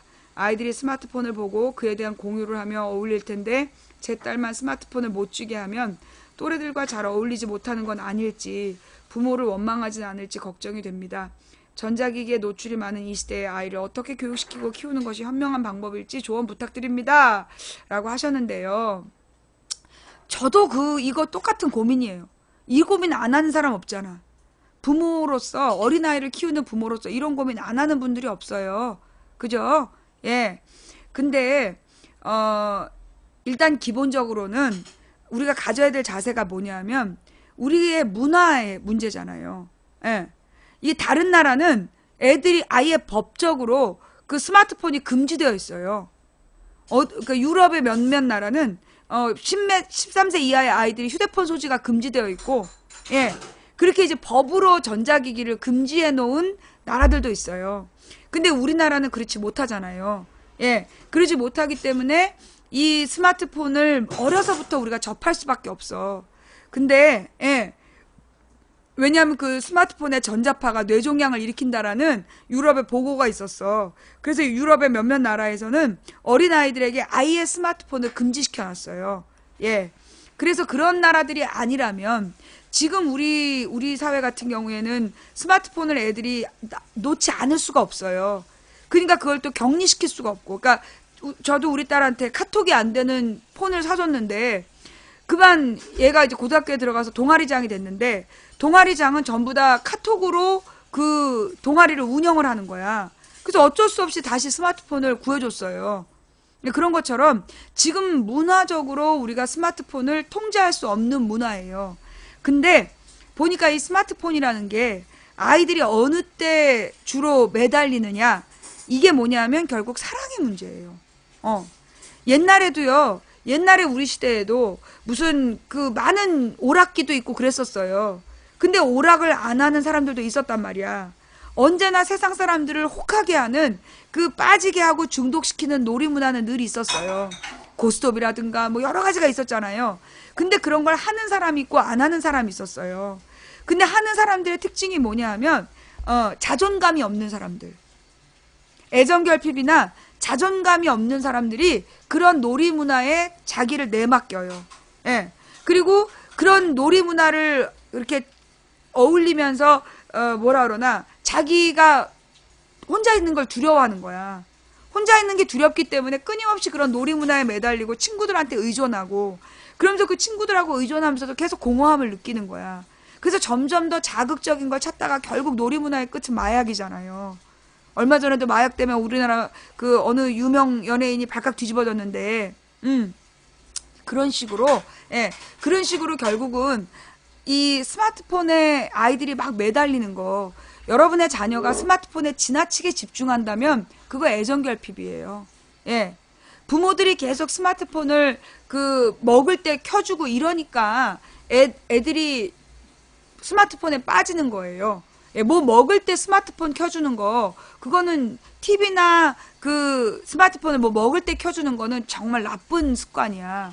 예. 그러면 이게 나중에 비만의 원인이 돼요. TV나 이런 걸 보면서 먹잖아. 그러면 감각이 떨어져. 그래서 배부른지 모르고 자꾸 먹게 된단 말이야. 그래서 서양 사람들 비만이 왜 남자들 그 스포츠 보면서 막 계속 끝없이 그 팝콘 먹고 이 맥주 마시다가 이렇게 뚱뚱해지는 거잖아요. 네. 그래서 그 애들 스마트폰 보면서 먹이는 거는 너무 어린 시절에 그거 진짜 나쁜 버릇이야. 그래서 밥 먹는 제가 볼 때는 식탁을 한번 새로 사본다든가, 식탁 같은 걸 새로 사면서 그래서 아이의 책상을 새로 만들어준다든가 아니면 식탁 주변을 재미있게 꾸며가지고 그래서 그 식탁에서 아이가 놀이도 하고 밥도 먹는 공간으로 만드는 훈련을 좀 하셨으면 좋겠어요. 그리고 무엇보다 아이들이 그 스마트폰이라든가 이런 전자기기에 의존하게 되는 건 애들이 불안하기 때문이에요. 그러면 불안함은 어디서 오느냐? 부모님들로부터 자기가 사랑받고 있지 않다라고 느낄 때 불안감이 오는 거야. 그래서 어딘가 매달리는 거거든요. 그래서 아이가 거기에 매달리지 않게 하려면 충분히 아이랑 같이 놀아주셔야 돼요. 예.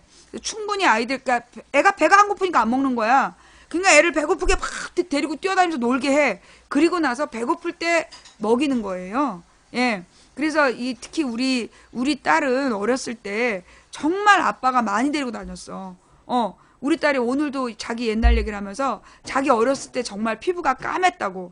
항상 주말이면 아빠랑 늘 놀러 다녔기 때문에 맨날 그 여름이면 잠자리채 사고, 그 막 소리를 지면서 아빠랑 그 뛰어다니면서 놀았던 기억이 얘한테 선명한 거야. 그래서 자기 피부는 새카맸다. 안경을 쓴다면 안경테 자국대로 자기가 탔었다고. 그런 시절을 얘기하면서 행복해하는 거야. 그러니까 애들은 그 실내에 있고 부모가 전자기기를 자꾸만 가까이 하면 거기에 물들 수밖에 없어요. 그러니까 어린 아이들 일 때는 계속 자연 환경에 내보내야 돼. 자연 환경에 내보내서 비타민 D를 충분히 만들 수 있게 해놔야 나중에 이 애들이 우울증이 덜해요. 그 계속 실내에만 애들을 데리고 있잖아. 그러면 이 애들이요, 그 소아 우울증에 걸리고, 그리고 그게 결국은 자신감의 부족으로 나중에 나타나. 그래서 13세 미만의 아이들은 나는 정말 13세 미만의 애들한테 공부 못 시키게 하는 그런 법이 필요하다고 생각해. 우리는 진짜 우리 딸 초등학교 때까지는 운동하고 책 읽기, 운동하는 거, 책 읽기, 인사하는 거 세 가지만 집중을 했거든요. 근데 그게 결국은 나중에 얘가 중학교, 고등학교 가면서 공부하려고 할 때 그게 바탕이 됐어. 책은 많이 읽어야 돼. 그러니까 애 데리고 그 무슨 가까운 능이 있으면 저희는 애 어렸을 때 능에 많이 갔어요. 쉬는 날 능 같은 데 가서 돗자리 깔아놓고 그리고 같이 책 읽고 뭐 간단하게 싸고 가서 먹고 그리고 막 뛰어다니면서 놀고 그게 애들한테 제일 좋은 거야. 그리고 이렇게 그 여행을 많이 다니면서 가족들이 여행 다니면서 국내 여행 많이 했어요. 얘기를 많이 해주고 부석사 갔을 때 내가 부석사의 전설을 70번인가 했어. 우리 딸한테. 계속 다시 밤새도록 해달라 해서 잠자다 일어나서 하고 부석사 전설 얘기가 재밌다고. 그럼 또 똑같은 얘기하면 재미없잖아. 그 얘기를 약간씩 변형시켜갖고 계속 얘기를 해주는 거야. 질릴 때까지. 부석사라 그래갖고 그 저기 돌이 떠올랐다는 그 절이 있어. 영주 부석사. 저 전설 이야기를 읽고 그 얘기를 해주고 또 해주고 그러면서 그러니까 그게 책을 읽어주는 것도 좋은데요. 부모님이 옛날 이야기 해주는 것도 참 좋아요. 예. 부모님이 옛날 이야기 해주는 것도 좋고 그러면서 이렇게 얘기를 해야 돼. 애들더러 그냥 봐라 그러고 이제 따라가는 게 아니라 어머 이건 이런 건가 봐 저런 건가 봐 얘기를 하면서 같이 다니는 거. 예, 그런 게 되게 필요하다. 일단 지금 2살이니까 지금 2살에 제일 필요한 건 최대한 많이 움직여야 돼요. 그래서 많이 소근육, 대근육을 발달시켜 놔야 돼. 예. 소근육, 대근육을 발달시켜서 얘네들이 정교한, 그러니까 손을 자유롭게 쓸 수 있는 애들이 머리가 좋아져요. 그래서 지금 2살 된 아이들에게 뭐 이유식 먹일 때 텔레비전 보여주고 PCT 그렇게 보여주면 안 돼. 진짜 어렸을 때는 그 TV 같은 건 딱 절제를 해야 돼요. 예. 절대 그런 거 많이 보여주면 안 되고, 우리 딸 어렸을 때는 그런 거 다 절제했었어. 13세까지. 그리고 최대한 신체 활동을 많이 해야 돼. 그래서, 그러니까 애들은 태어나서 24개월까지 뇌 성장이 다 완료된다는 거예요. 그래서 24개월까지 최대한 많이 하드웨어를 발달시켜야 돼. 그러니까 많은 자극을 줘야 되는 거죠. 그러니까는 많은 냄새, 많은 색깔, 많은 모양, 많은 이야기 이런 것들을 막 듣게 해서 뇌를 최대한 키워주는 게 필요하고, 그리고 이제 2살부터 13세까지는 신체 활동을 건강하게 만드는 게 필요하기 때문에 최대한 아빠가 데리고 나가서 뛰어놀고 많은 경험을 하게 하고, 그러다 보면 이 스마트폰에 매달려 있을 시간이 없을 거예요. 예. 다음 이야기. 28살 여자, 경기권 4년제 미대 나옴, 순수 회화 전공, 재학 시절 많은 고민하다가 딱히 직업에 대한 꿈을 찾지 못함. 그래서 남들과 다른 나만의 경쟁력을 찾으려고 영어학원 다님. 미대 출신 중에 영어를 잘하는 사람은 드물다고 생각함. 그리고 졸업 후 직업을 갖지 못해 영국 정부 재단에서 운영하는 장애인 센터에서 영국 장애인들에게 2년 반 동안 재능 기부, 그림을 가르침. 장애인들과 일어나서 잠잘 때까지 함께 있기 때문에 인내심이 필요함. 하지만 포기하지 않음. 한국 돌아와서 딱히 할 수 있는 것을 찾으려고 해도 입시 강사밖에 없음. 우리나라 실정에 화가 나 입시 강사밖에 없음. 나의 이런 경험들로 어떤 일을 하면 좋을까요? 이런 경험들을 가지고 한국에서 직업을 구하려고 하니 힘들어서요. 영어를 하고 그림, 순수 미술을 하셨다. 예. 제가 볼 때는요, 여기에 한 가지를 좀 더 해보시는 게 어떨까 싶어요. 예. 아이들 심리 치료 쪽 있잖아요. 아동 심리. 예. 아동 심리 공부를 좀 더 하셔가지고, 사실 요즘 아이들이 굉장히, 정서적으로 불안정하고, 정서적인 학대받는 아이들이 많아요. 예. 그래서 제가 볼 때는 이런 그런 심리 치료 쪽을 같이 하셔서, 예, 그런 미술 치료 같은 걸 하셔도 좋고, 그 다음에 그러니까 미술 학원을 하시는데, 요즘에 태권도도 영어로 애들 태권도 가르치잖아요. 그죠? 근데 미술을 영어로 가르친다고 얘기해 보시는 거. 그러니까 이제 아이들한테 영어로 미술을 가르치는 거지. 응. 그러면은 엄마 아빠들이 얘가 영어도 하고 미술도 하고, 예. 그러면서 되게 이게 아동 심리를 연구하셔가지고 그렇게 애들을 가르치면서 이 애들의 뭐라 그러나 심리 상담까지도 같이 해주실 수 있다면, 예. 그러면 굉장히 좀 고급 분야가 아닐까. 예. 아니야? 예. 뭐. 나라면 그런 경험을 가지고, 예, 그런 걸 한번 해보고 싶을 것 같아요. 예. 답변이 안 됐다면 죄송하고요. 다음 이야기는, 저는 올해로 나이 40 미혼 여성, IT 계열 중소기업에 7년 재직 중, 최근 회사 비즈니스 시너지의 극대화를 목적으로 회사 하나를 인수하여 3월부터 양사 인원이 함께 일을 하고, 합병 전에 총괄로 업무를 보던 저의 포지션이 새롭게 팀장이 영입되면서 팀원으로 일을 함께하고 있습니다. 헌데 이분 스타일이 군대 조직의 위계질서를 중시하는 문화가 틀에 박혀 있는지 업무 지시할 때 명령하듯이 통보를 하고 본인 지시에 즉각 업무 처리가 되지 않거나 조율이 필요한 부분에 대한 소신 발언을 하면 상당히 정색을 하면서 막무가내로 본인 지시를 따를 것을 간접적인 태도로 분위기를 조성합니다. 그렇다고 직언을 못하는 제 성격도 아닌 터라 더 걱정이 됩니다.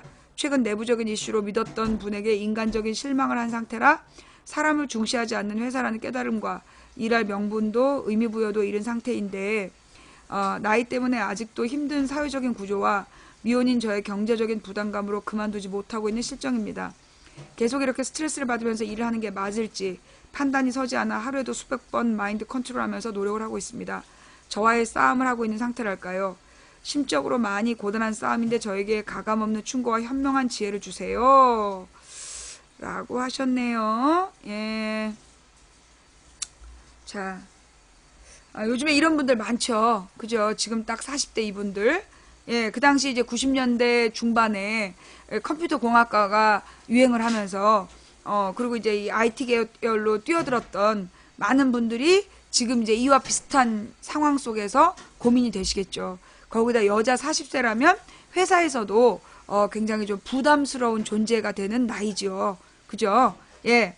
그래서 정말 많은 이 상황에서는 그만두냐 마냐를 고민하시는 상황인 것 같아요. 예. 저는 그만두는 것도 방법이라고 생각합니다.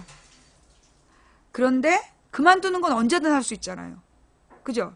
그만두는 건 언제든 할 수 있어. 근데 저는 지금 이렇게 그만두시면 굉장히 그동안 난 뭘 했나 이런 생각이 들 것 같아. 그만둔 다음에 더 마음이 팍팍할 것 같아요. 그래서 그만두더라도 멋있게 그만뒀으면 좋겠어요. 그만두기 전에 막 팀장을 한 방 날릴까 그게 아니라, 자, 지금 이 구도는 두 회사가 합병을 했어요. 그죠? 그리고 이분은 팀장이었는데 팀원이 됐어요. 자, 만약에 이분이 입장을 바꿔서 생각해보자. 자기가 팀장이고 회사를 합쳤는데 저쪽에서 팀장하던 사람이 팀원으로 들어왔어. 근데 얘가 굉장히 나를 딱 바라보는 자세가 전투적이야. 뭐만 하면 이런 거 아닌가요? 하면서 딴지를 걸어.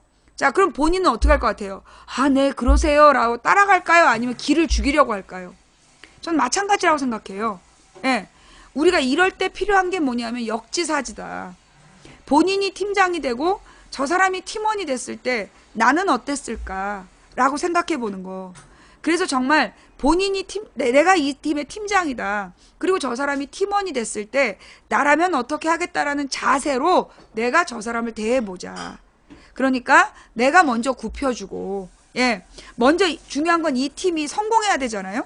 이 팀이 성공해서 팀원들이 늘어나고 프로젝트를 많이 하게 되면 아마도 이 팀은, 팀장이 바뀔 수도 있고 아니면, 또 다른 팀으로 분화될 수도 있다라고 봐요. 결국 성공과 패배, 실패의 키는 본인이 주고 있단 말이야. 나라면